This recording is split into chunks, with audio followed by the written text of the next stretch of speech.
Hello, everyone. Thank you so much for joining us today in celebration of International Women's Day. My name is Holly Mangrum Willis, and I am the Senior Program Manager of ISACA's foundation, One in Tech. I'm so excited for you to meet the two fantastic experts who have graciously agreed to join me today. First, I'd like to introduce you to Limor Bergman, who has been in the tech industry for over 20 years as a software engineer, engineering manager, and director of engineering. She now is a career coach and mentor to support women's career growth in tech leadership. Thank you for being here, Limor. Second, we are pleased to have Willena Long. She is the Senior Diversity Technical Recruiting Leader at Roblox, a member and writer for the Forbes Coaching Council, and a coach for both executive leaders and for those who want to grow their leadership skills. Both Limor and Willena are speaking at ISACA's Digital Trust World in Boston this May 9th through the 11th, and we hope you join us there. Welcome, Willena. Thank you for being here as well.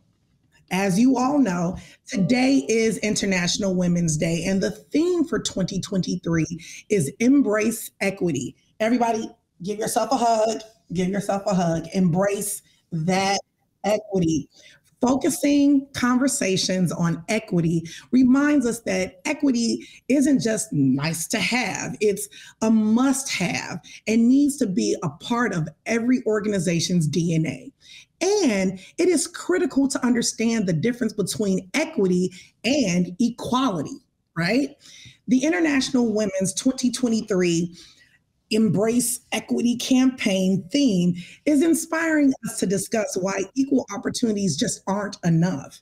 People start from different places, so true inclusion and belonging require equitable action. So let's jump into our questions for our panelists. Considering what I just said about equity versus equality and equal opportunities just not being enough, let's start with Limor, then we'll hear from Willena. What does #Embrace Equity mean to you? Yeah, so hi everyone. Pleasure to be here.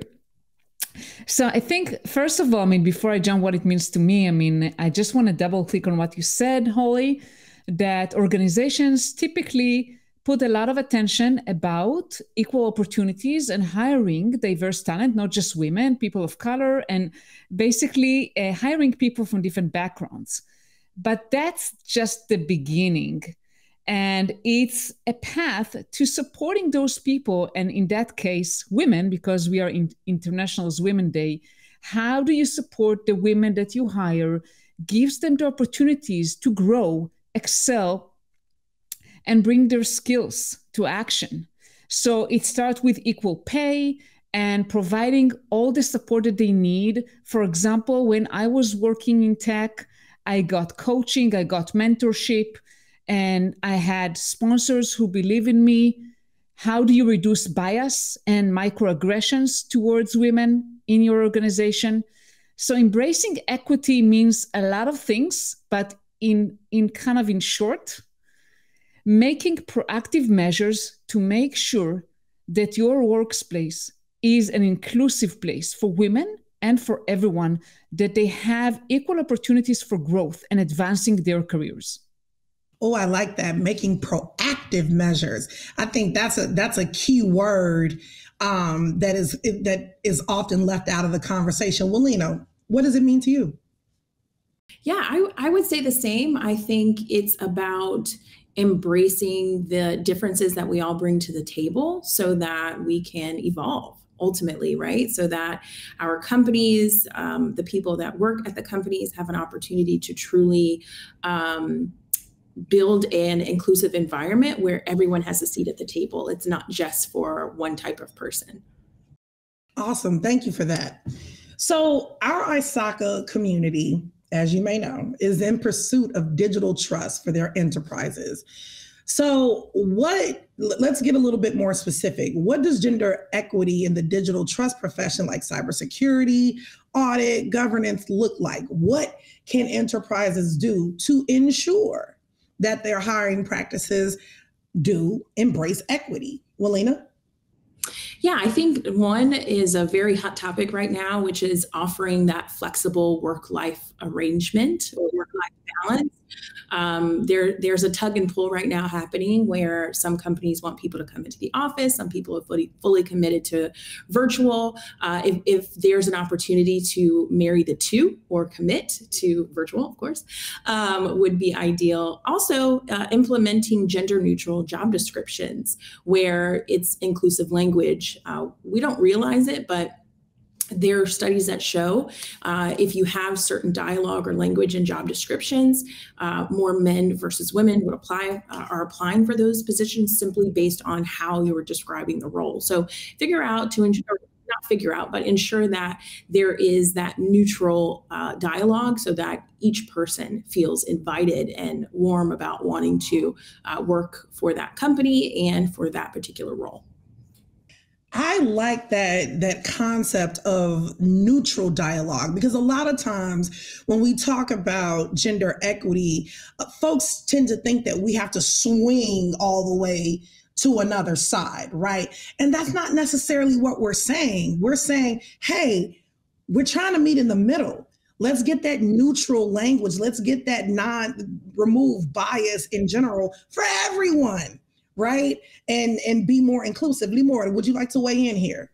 Absolutely. So I think I can give examples to some wording that you should avoid using. For example, rock star, go-getter, young and dynamic, warrior, crushing it.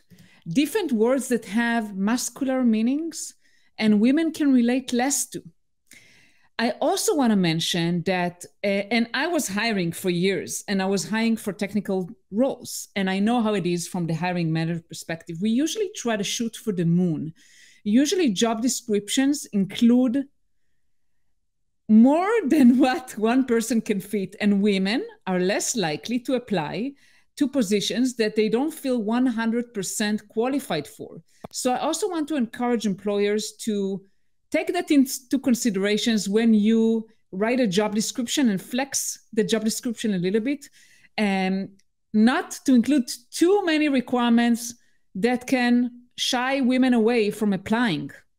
And I also want to add, on top of what Willena mentioned, in the interviewing process should be also inclusive. I always try to make sure that the people that were interviewing were diverse and included men, women, people of color. So as diverse as you can possibly make it, that will help to make sure that there are no biases.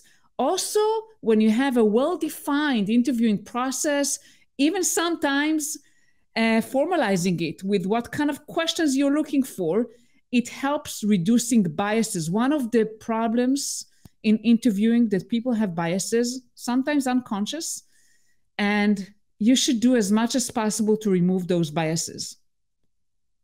Thank you for you touched on a lot here. So the first thing I want to kind of recap and give a shameless plug for is that One in Tech has revamped the She Leads Tech toolkits, turned it into a suite.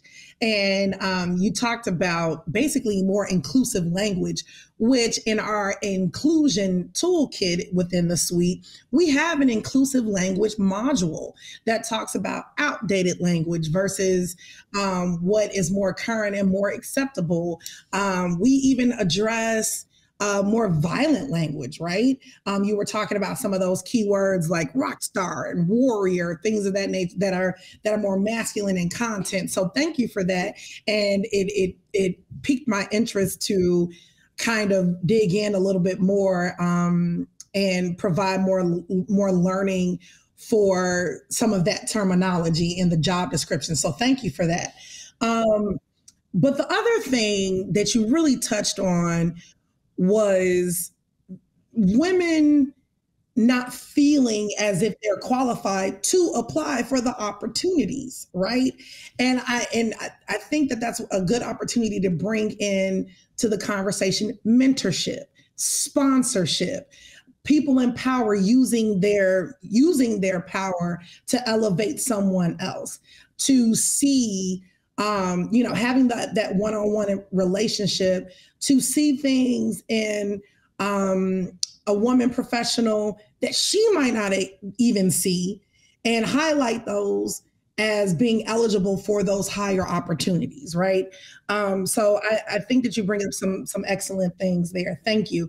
And again, formalizing that process to mitigate bias is going to be key, but also realizing that the world changes so quickly.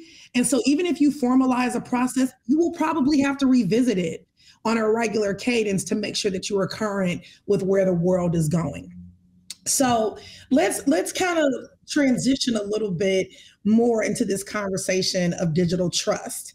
And Limor, if digital trust is an ecosystem of protecting consumers and enterprises by ensuring a trustworthy digital world, how would you say equity fits into that goal of securing digital trust?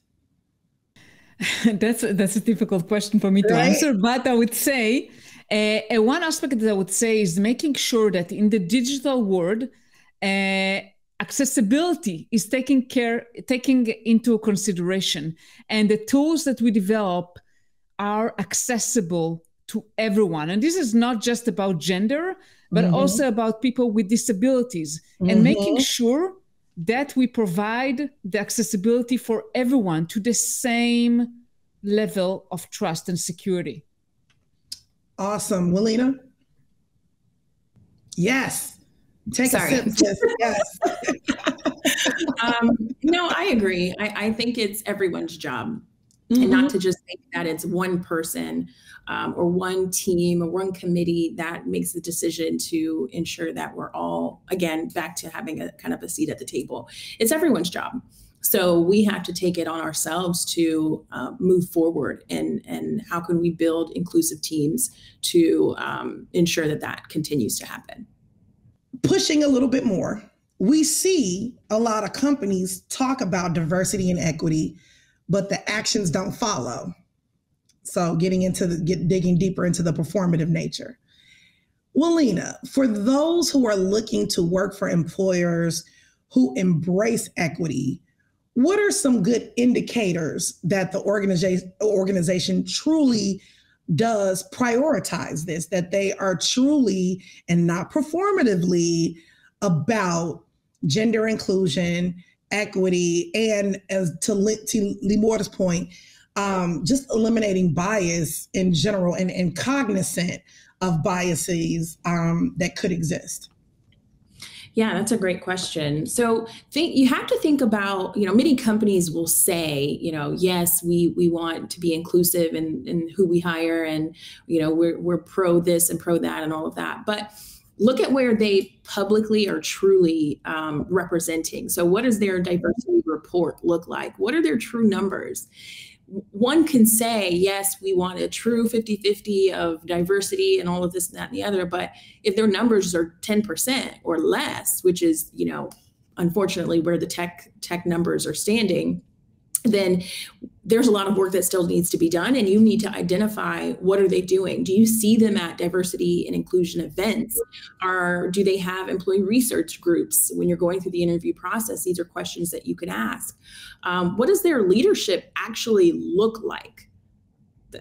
That's a key indicator, because if again, they say they have initiatives, if they're reversing from the entry level perspective, you want to see diversity at the tip top, because that's a true indicator of how they feel about their brand and how important it is to them. So those are some key indicators to really identify what is it that they truly value as an organization. I was a part of a panel maybe about a month ago now, and one of the questions was, people say that you don't want to bring down the quality of hire by hiring a diversity person, which is absurd to even say out loud.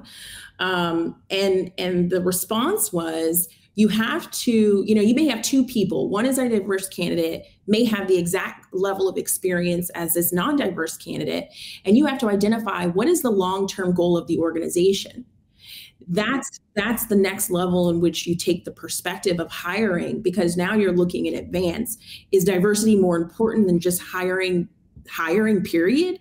And if that's the case, you have that in mind as a indicator and a key pillar. It's not always about who can do the thing, but it's also about how can you ensure other people feel welcome in this environment as well. Thank you for saying that. Limor, would you like to weigh in here? Absolutely. So all the companies, at least I'm aware of, are talking about it. It's easy to talk, right? It's the easiest thing you can do. Mm-hmm. I think I want to second what Willena mentioned. It's very easy to see if a company truly, does something when you look at the top, at the C-suite. Do you see, all white male, or do you see any diversity? And I'm not talking just about gender. Both, women, people of color. Do you see and you can look at companies and see, okay, what kind of representation do they have at the top? As you're interviewing, you can also ask about the company culture, benefits, to try to understand the culture also. How much flexibility do they have, and this is also related to what we talked about. How much flexibility do they provide to working parents about working hours and working from office and outside the office? What is their parental leave looks like, both for men, both for dads and moms? Do they allow breastfeeding in the workplace? You can ask different questions that will tell you, not so much even if you're not planning a child, but those kind of things can provide indicators of how much the company actually cares to make sure that everyone feels comfortable, no matter what they are and what they do.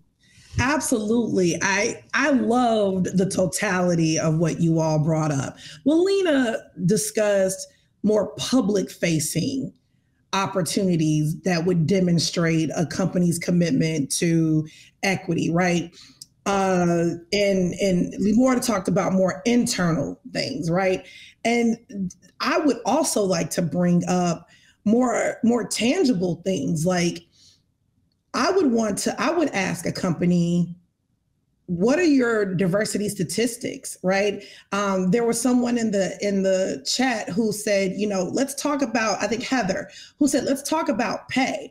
I would ask someone, hey, how much money is a woman making to every male dollar that's made in your organization? Right?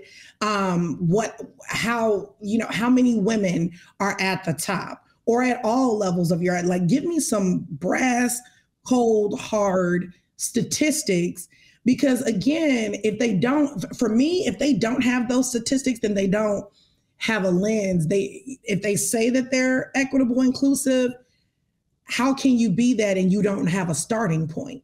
You don't know what the makeup and the statistics and you don't know what the makeup of your organization is, which would give you a starting point on how to affect equity and inclusion, right? So I would be looking for cold hard statistics in general. Alrighty, so as we near the end of this LinkedIn Live experience, we have to give credit to the subtitle, Actionable Steps to Embracing Equity, right? And so, Limor, I want to ask you, what are one or two actions that our attendees and listeners today can take as first steps to securing equity? Great question. So I would address it from two angles. One on the individual level. On the individual level, I would say get support. Find sponsors, get mentors, coaches, people who believe in you, sometimes more than you believe in yourself, and can help you push yourself forward. I just want to mention a little bit about the pay. A lot of the times the problem is that women don't ask as much as they should. And I can share that I was always equally paid. I got paid what I asked for. So sometimes you need someone to encourage you, to give you the confidence you need to ask for what you deserve. Also related to promotion. So in the individual level, find groups, find, support, coaches, mentors, sponsors.